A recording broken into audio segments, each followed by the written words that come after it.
Assalamu alaikum muhtaram millettəşlər. Bugünkü tapşırığımızda biz гадәттәгечә атна дәвамында милләттәшләребез тормышында булган кайбер вакыйгаларны барларбыз. Студияда мин Инсаф Абдулла.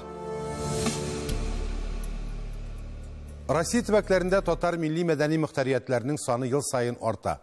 Шуның белән бергә аларның эшчәнлеге дә киңәя, зур кулач ала. Бу хакта федераль мөхтәриятләрнең чираттагы хисап сайлау конференциясендә Татарстан Республикасы президенты аппараты җитәкчесе Әсхәт Сәфәров хәбәр итте. Казанга илебезнең 38 төбәгеннән килгән делегат республиканың мәдәният һәм мәгариф министрлары белән очрашты. Үзләрен борчыган мәсьәләләр хакында аралашып, мөхтәрияткә яңа президиум һәм рәис сайладылар. Төбәкләрдәге татар лидерларының зур җыенында яңгыраган кайбер уй-фикерләрне Рәмис Сафин да тыңлады. 4 елга бер тапкыр узатырган хисап сайлау конференциясын оештыручылар быел аны татарлар өчен кадерле бинада, Казанның Бауман урамындагы элеккеге матбугат йортында уздырырга булганнар. Ни кызганыч, хәзер монда китап кибетедә нәшриятта юк инде. Аларны заманча ресторан һәм кунакханә алыштырган. Дөрес, яңа хуҗалар узган гасыр рухын саклаган һәм татар әдәбиятына кагылышлы кайбер тарихи урыннарны калдырганнар. Бинаның һәр катындагы баскыч мәйданчыкларында бөек шагыйрьләребез Гапла Тукай һәм Муса Җәлил иҗаты, гомумән татар әдәбияты, татар китабы турындагы кызыклы экспонатлар белән дә танышырга була. Менә хәзер без элеккеге матбугат йортының данлыклы Габдулла Тукай клубы бинасында. Бирдәге диварлар әле дә татар әдәбияты классиклары Муса Җәлил, Хади Такташ, Габдрахман Әфсәләмов, Гариф Ахунов һәм тагын бик күп татар язучыларының тавышларын саклый сыман тоела. Федераль автономия советының чираттагы утырышы да шушы ук бинаның Нагай залында узды. Зур залга илебез төбәкләрендә татар милли хәрәкәте лидерлары, автономиянең совет әгъзалары җыелган. Очрашмаганга берничә ай гына булса да, аралашыр сүзләр байтак җыелган. Проблемалар да җитәрлек. Хәзерге көннәрдә 5 мәктәпне җавасылары килә. Неэффективный имеш оптимизация. Җидек үзебезнең шәһәрдә 60лаган татар укытучысы.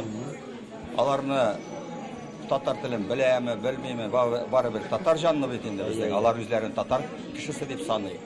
Алып килдек аларны Казанга, күрсәттек монда аларга Казанны, Министерство образования, аннары конгресста булдык. Bundan кайткач алар җаны тәне белән безгә хәзер эшкә булышалар. Соңгы вакытта кайбер төбәкләрдә Россия телеканалы аша бара торган татар телевизион тапшыруларын ябу фактлары турында да сүз чыкты. В целом бөтен ил буенча, кстати, бара шундый ситуация. ВГТРК һәм башка федераль кайбер каналлар регионнарда булган милли тапшыруларны я җабалар, я әйтәләр, менә калдырабыз, үзегез акча түләгез, үзегез булдырыгыз дип, шундый хәл китте. Без хәзер комитет исеменнән министерствога запрос җибәрдек. Мин иртәгә понедельник буткага җибәрәм шундый запрос хөкүмәткә. Бу нинди хәл? Бу нәрсәгә бәйләнгән? Ни өчен шулай эшләнә дип?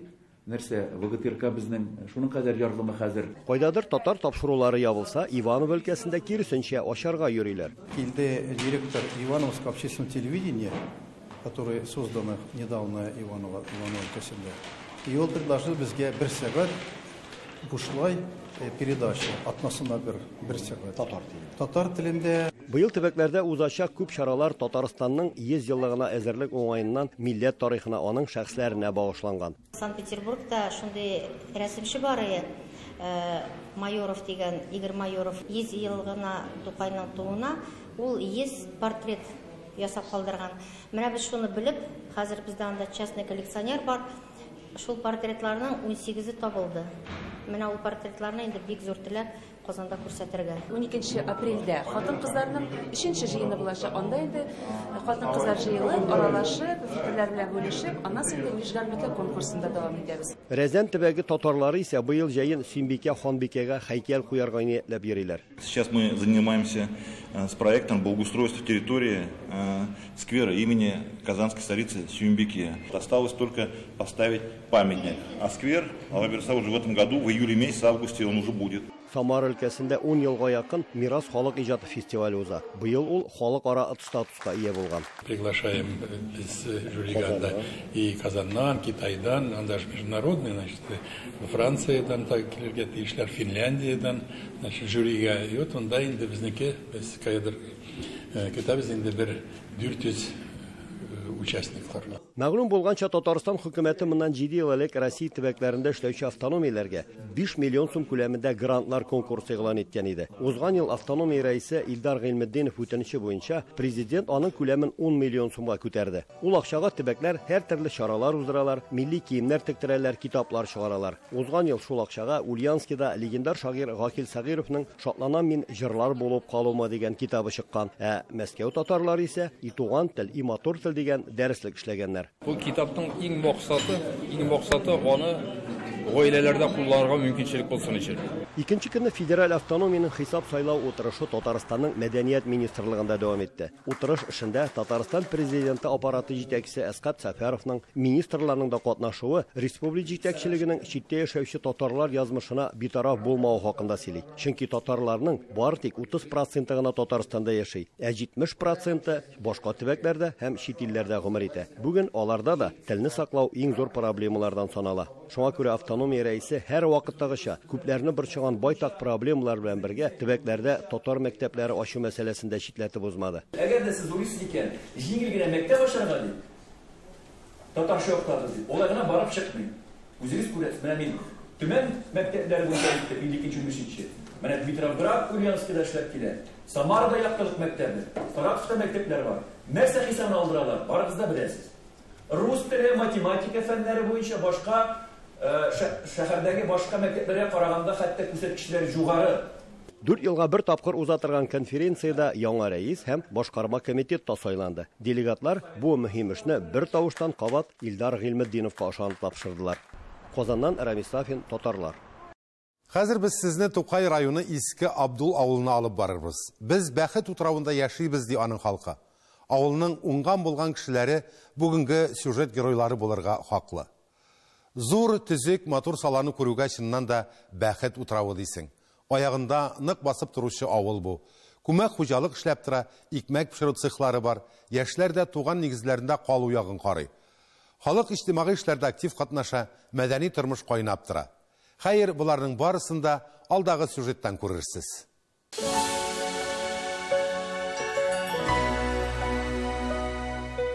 Язның бар куәтенә җиһанны үз кануннарына буйсындырган чагы кояш нурларын кызганмый. Оста зәркәнче кебек кар катламнарыннан элпә калынлыгындагы нәфис сыннар тудыра. Табигатьнең уяну чоры битараф калдыра алмый. Аның кешеләргә тәэсире дә зур. Яшәү матур, яшәү шундый матур. Якыннарга сөю Без хәзер Иске Абдул авылының хөрмәтле кешесе, үзенең 40 ел гомерен балаларга белем бирүгә багышлаган Татарстан Республикасының ат казанган укытучысы Клара Хөсәенова йортында. Аның күңелендә мәңгелек яз. Клара ханым матурлык ярата, сәнгатькә гашык, картиналарда ясый, шигүгә дә оста. Мин шигү эшенә мәктәптә ук өйрәндем. Аннан соң инде педучилищеда укыганда күпмедер шигү эше белән шөгыльләндем. Менә пенсиягә чыккач, ансамбльдә йөргән кызларга ул япкычлар чигеп, яулыкларын чигеп биреп инде, менә шундый ничектер кирип киттем инде. Быел менә безнең Тукай районында Окалфа оешмасының күчмә утырышы булырга тора бит инде җәйкәне. Без инде әзерләнеп торабыз, бер җирдә дә күрсәтмәгән элекке вакытта уракка төшү күренешен ансамбль белә. Һәм инде күргәзмәгә менә берничә кул яулыгы чигеп куйдым инде мин. Мендәр төше чигеп куйдым менә. Иске Абдулда инде 53 ел торам. Бирегә юллама белән килдем. Кияүгә чыгып төпләнеп калдым. Үзем тумышым белән Актаныш районы Яңа Бугада авылыннан дип дәвам итеп китте ул сүзен. Минзәлә педагогия училищесын, аннан Казан дәүләт педагогия институтын тәмамлый. Математика укыта, укыту эшләре буенча урын басар, аннан директор вазифаларын башкара. Мәктәптә укыткан чакларын сагынып искә алды ул. Без менә эшләгәндә шушлай әтиәниләр белән бик тыгыз элемтәдә эшләдек. Баласы турында бик күп мәгълүмат беләдер әтиәниләр. Хәзер менә мәктәпкә чакыралар да ширеккә бер мәртәбә бетте. Гомумән тәрбия процессы хәзер мәктәпләрдә аксады. Еге дип менә әле үзебезнең мәктәптә дә аныгым укый бит инде 8нче класста. Тарихны русча укыйлар. Физиканы русча укыйлар. Бүтән фәннәрне русча укыйлар. Телне оныттыралар. Нигә? Йөгә биргән балагына русча әзерләсен. Менә телне бетерү шуннан башлана. Авыл мәктәбе. Телне бетерү үзебездән тора. Аннан соң инде менә ничек дип әйтим. Без бит дәрестән соң алып калып балалар белән эшләдек. Хәзер укытучы өстенә репетитор яллыйлар. Димәк, укытучы биреп бетермәгән була бит инде. Ятта бит инде. Без алып калып эшләдек белмәгән балалар белән. Аның программасы да теге Санпи кагыйдәләре буенча диләр. Нык катлаулы балалар өчен. Нык катлаулы хәзерге программалар. Кирәкмәгән әйберләр бик күп анда. Мәктәпне яраттым, киткәч бик яман су булган иде. Аннан ветераннар белән эшли башлагач, бушлык тулыланды ди Клара апа. Икегә бүленеп эшлибез. Иске Абдул авылындагы ветераннар белән Иректан авылындагы ветераннарга мин җитәкчелек итәм. Мирәс Торнаташ авылындагы ветераннарга Шарафуллина Фәридә җитәкчелек итә. Бу ике авылда 120 хезмәт ветераны яши. 3 сугыш ветераны исән әле, 10 афганчы ветеран бар. Аннан соң сугыш ятимнәре 35. Сөенеп җөрим. Авылдашларны сөендереп, алар турында кайгыртып җөрим. Мин аларга сыер сауда эшләгән 2 сыер саучыга ветеран, хезмәт ветераны таныклыгы алып бирдем. Кайберләрен санаторийләргә, больницаларга, госпитальгә урнаштырып йөрибез. Сәяхәтләргә барабыз ел сайын. Булгарга бардык, Казанга бардык, Биләргә бардык, Свияжскига бардык. Быел инде менә үзем тәкъдим итәргә торам Мөслимгә барырга. Мәдәният йортында эшләп килүче Асылъяр ансамбле җитәкчесе дә әле ул. Безнең белән әңгәмәдән соң клубка репетициягә ашыкты. Эшләренең бик тыгыз вакыты, ансамбльләре халык исемен алырга җыена. Комиссия өчен 1 сәгатьлек чара әзерлиләр.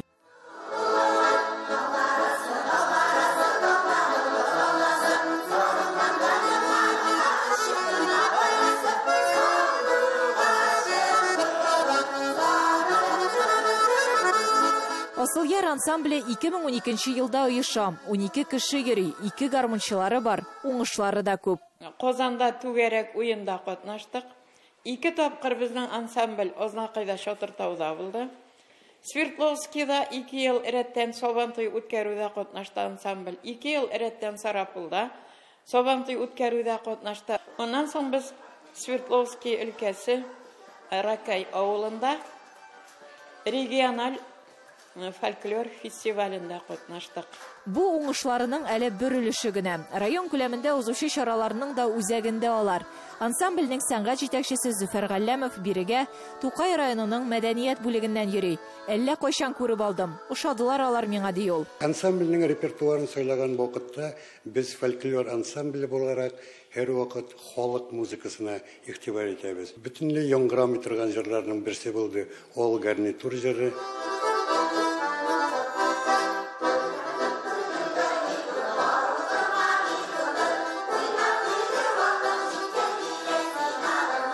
Мин автобуста шалда 30 ел автобуста эшләдем, аннан соң монда авылга күченеп кайттык та пенсиягә чыккач, хәзер 5 елдан артык шушы Асылъяр ансамблендә катнашып йөрим. Мин бу авыл кызы түгел.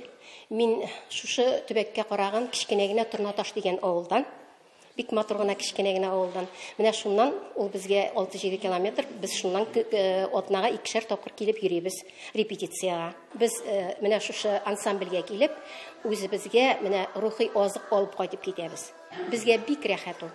Балалар белән дә эшлиләр. Әле мәдәният йортлары төзекләндерү узган. Хәзер мөмкинлекләр, шартлар тагын да яхшырды дип сөенә авыл халкы. Бу хакта алдагы тапшыруларыбызда да сөйләүбезне дәвам итәрбез. Грия Садыкова, татарлар, Иске Абдул авылы, Тукай районы. Татар кинематографиясы «Водяная су анасы» исемле әкият фильмы белән Россия киңлекләрендә. Режиссер Алексей Барыкин җитәкчелегендәге бу кинотасма тамашачыларны татар милләте аның көн күреше дине фольклоры белән таныштыра. Гаилә белән карый торган фильм ди тамашачылар. Бөтен Россия кинотеатрларында масштаблы прокатка чыккан чираттагы Татарстан фильмын хәбәрчебез Ләйсән Хаҗиева да карап кайтты.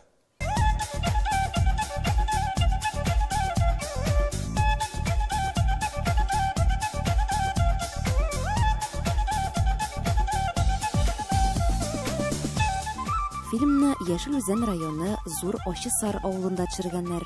Каюм Насыйриның әкиятләренә нигезләнеп язылгач, без аның музее булган Ачысар, Зур Ачысар авылында шушы музейда төшердек. Ул бик фактурный, бик атмосферный, анда җәй көне бик матур көннәрдә август айында төштек.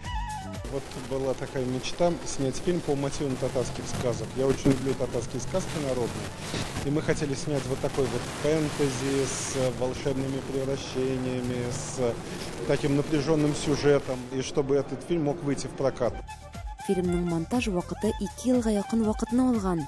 Это был технически очень сложный фильм, потому что мы делали действительно, там были трюки, там были сложная компьютерная графика, там были такие, постановочные кадры, где приходилось совмещать живую вещь, жизнь и компьютерную.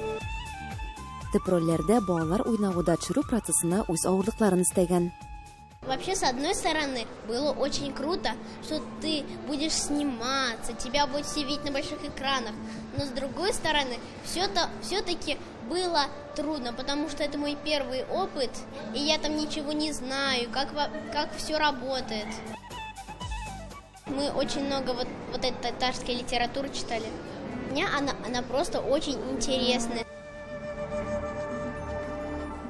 Мин нәрсәсенә куандым, шушы фильмны урыс милләтеннән кеше ала бит җаным. Ата-анасы урыс, әби-бабайлары урыс. Нәкъ менә шушы татар әкиятләренә кичкенәдән гашык булып үскән, гафу итегез, безнең татар әкиятләре баш кисү, убырлы.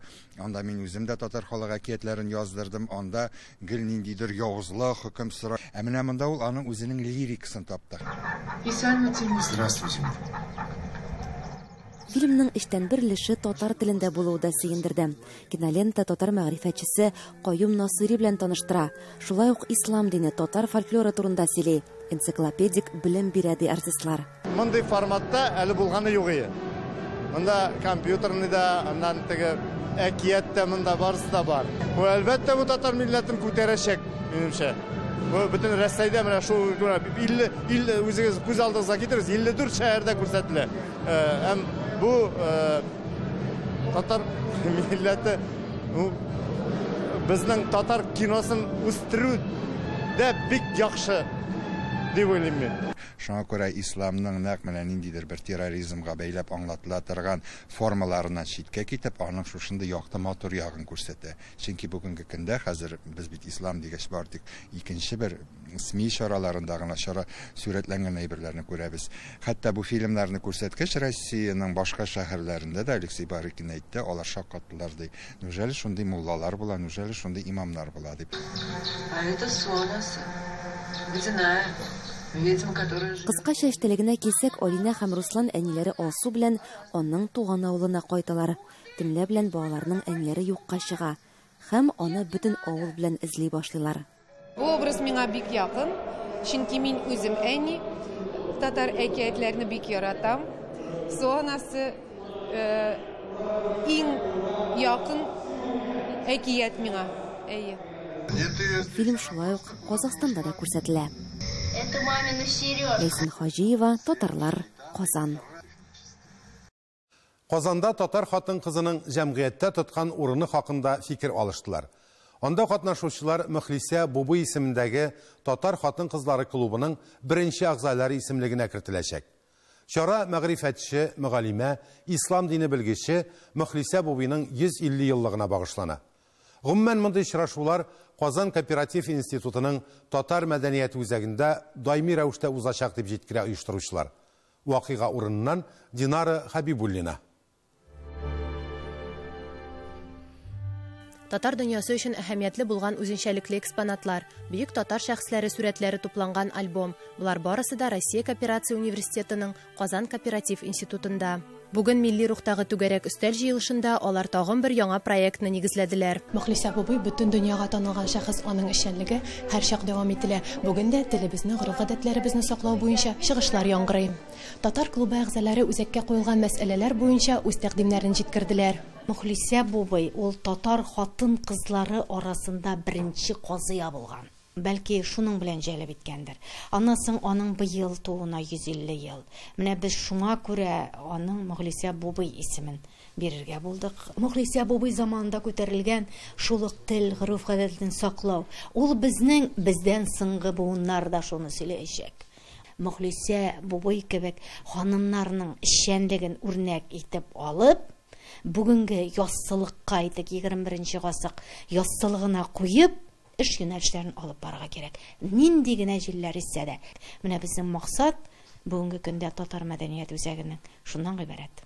Хатын-кызлар ничек үз урынын таба алалар, ничек алар камилләшә алалар, ничек алга бара алалар. Монда бит инде җаваплылык, монда гаиләне саклап калу, авылны саклап калу, телне саклап калу, тәрбия, әхлак балаларга бирү. Менә бөтенесе бүгенге көндә, бүгенге мөхиттә бик актуаль сораулар бу. Безнең өчен бу бик зур дәрәҗә, безнең өчен бу бик зур горурлык. Безнең клубыбыз шундый олуг, шундый мөхтәрәм хатын-кызның исемен йөрткән. Һәр бер билгеләнгән юнәлешнең аерым нәтиҗәсе булсын, һәм дә безнең клубыбызның әгъзаларының саны артсын иде. Татарстан Республикасы Президенты каршындагы мәдәниятне үстерү фонды башкарма директоры Нурия Хашимова үз чыгышында бүген Татар хатын-кызлары клубы эшчәнлегенең зур әһәмияткә ия булуын ассызыклады. Монда берсеннән-берсе безнең зур шәхесләрбез, тырыш булган ханымнар утыралар. Чыннан да безнең республикабыз шул кадәр бай, шул кадәр шундый шәхесләргә һәм аларны без хөрмәтләргә, кадерләргә тиеш, алар турында күбрәк сөйләргә тиеш, алар турында күбрәк чаралар булдырырга тиеш һәм безнең киләчәк буынга biz аларның менә Мөхлисә Бубый турында сөйлибез бит. Алар да менә шушы дәрәҗәдә тарихта шушындый эшләре, хезмәтләре, үзләренең гамәлләре белән калырга тиеш дип уйлыйм мин. Чарада 2-нче татар гимназиясе укучылары да катнашты. Аларның чыгышында аерым бер мөхит тудырды. Ак каенга кунган ак күгәрчен гөрли-гөрли канатлы. Кагына да уйнап ушып китә син яшәгән Гаҗәеп булды очрашу. Күп мәгълүматлар алдым, яңалыклар ишетелде. Гомумән, мондый очрашулар әле еш булырга тиеш һәм кирәкле эш ул. Күбрәк проблемалар татар теле турында. Үзебезнең телебез югалмасын өчен бик күп сүз булды. Чыннан да ул бик мөһим тема. Институтларда менә мондай чаралар булырга тиеш. Ул татар клублары һәрбер институтта ул инде ниндидер конкурслар, фестивальләр, ниндидер ниләр белән генә түгел, именно шуның чишмә башы булырга тиеш клубы. Үзебезнең телебезне, гореф-гадәтләрне шушы клуб аркылы балаларга тәрбия рәвешендә биреп барырга кирәк була инде бу. Бу дөрес тә эшләнгән эш. Без инде күптән ул кооперация институты белән бердәм матур итеп эшләп киләбез. Безнең студентлар бу институтта белем алалар. Һәм әлбәттә инде бу чараның башланып китүенә инде Алсурыстамга мин бик зур рәхмәт әйтәм, аның башлаучыларына, Флюро ханымга һәм килгән кунакларга. Әлбәттә ниндидер зур артистларны без сәхнәләрдән каяндыр барып кына күрәбез, ә монда һәрбер артист белән очрашу, һәрбер язучы белән очрашу, академиклар белән очрашу. Ул менә шушы чаралар аркылы күбрәк сеңеп кала балаларга. Алдагы планнарыбыз кайбер дәресләрне татар телендә дә кертә башларга, ана телендә дә белем алсыннар студентларыбыз дигән фикердә торабыз. Менә шушы эшне дә эшләмәкче булабыз. Түгәрәк өстәл утырышы истәлекле бүләкләр бирү белән төгәлләнде. Мәгърифәтче, мөгаллимә, ислам дине белгече, татар кызлары өчен беренче мәдрәсә оештыручы күренекле җәмәгать эшлеклесе, педагог Мөхлисә Бубый исемендәге татар хатын-кызлары клубы очрашулары Казан кооператив институтының татар мәдәнияте үзәгендә айга бер мәртәбә узачак дип планлаштырыла. Нәтиҗәле булсын. Динара Хәбибуллина, Татарлар, Казан. Хөрмәтле тамашачылар, бүгенгә менә шулар. Бер-беребезнең кадерен белеп, аралашып яшәргә язсын. Сау булыгыз.